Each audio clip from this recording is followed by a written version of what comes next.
Olá pessoal, eu sou o professor Von de História do Instituto Educacional de Americana e o tema da nossa aula de hoje trata do surgimento das primeiras civilizações.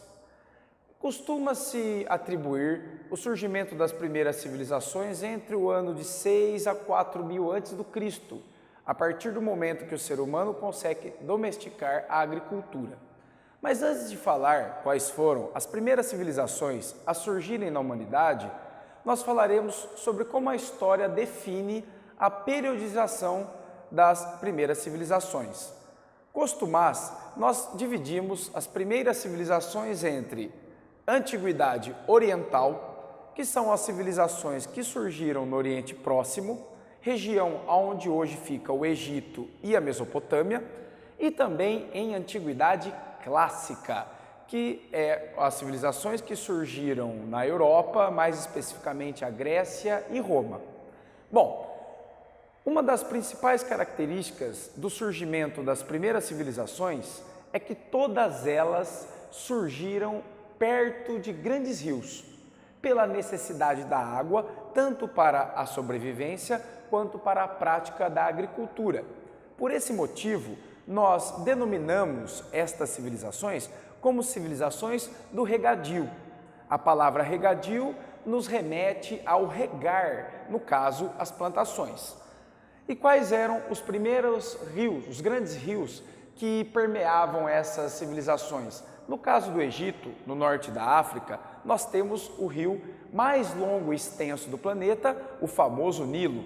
No caso da Mesopotâmia, nós temos dois grandes rios importantes que hoje ocupam a região do Iraque, o caso do rio Tigre e o rio Eufrates. Já no extremo oriente, nós tivemos também o surgimento de grandes civilizações, que é o caso da Índia, que é banhada pelos rios Ganges e Indo.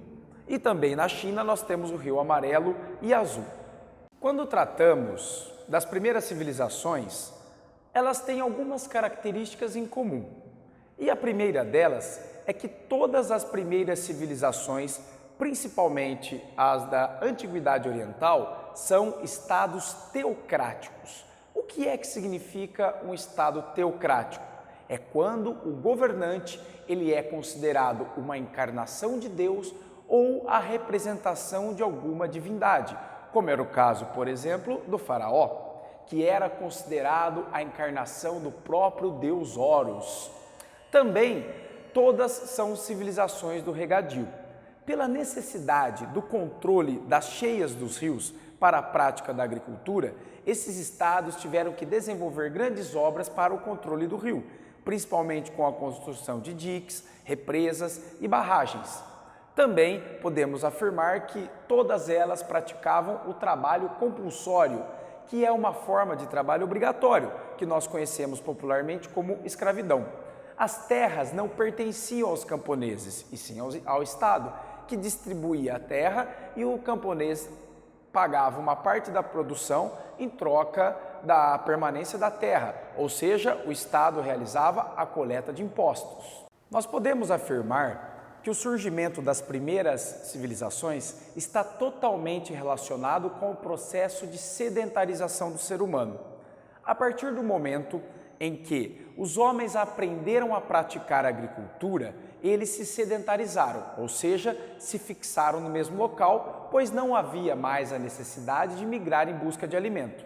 Porém, a prática da agricultura exige uma grande quantidade de mão de obra, e isso fez com que formassem os primeiros conglomerados populacionais que deram origem às primeiras cidades, ou seja, o homem passou pelo seu processo de urbanização. A partir do momento em que o homem passa a viver nas cidades e a praticar a agricultura irrigada, foi necessário a construção de grandes obras para o controle da água dos rios, principalmente as obras de diques, barragens e canais de irrigação. Para isso surge, primeiramente, a divisão do cidadão em relação à sua função. Alguns, que eram considerados os camponeses, trabalhavam na terra.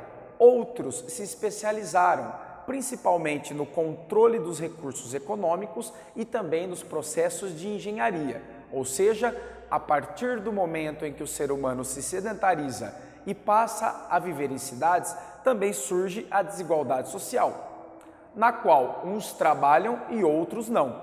E para que exista uma elite que comande os recursos econômicos, o camponês tinha que trabalhar por dois, ou seja, em troca da permissão da ocupação da terra, ele pagava um tributo na forma de alimento que era utilizado para o sustento daqueles que não trabalhavam. Então, o Estado, ele era o controlador dos recursos econômicos e para garantir a primazia desta elite dominante, surgiu junto com o Estado o aparato repressivo. E desta forma, surgem as primeiras civilizações na história, que será o tema da nossa próxima aula. Muito obrigado!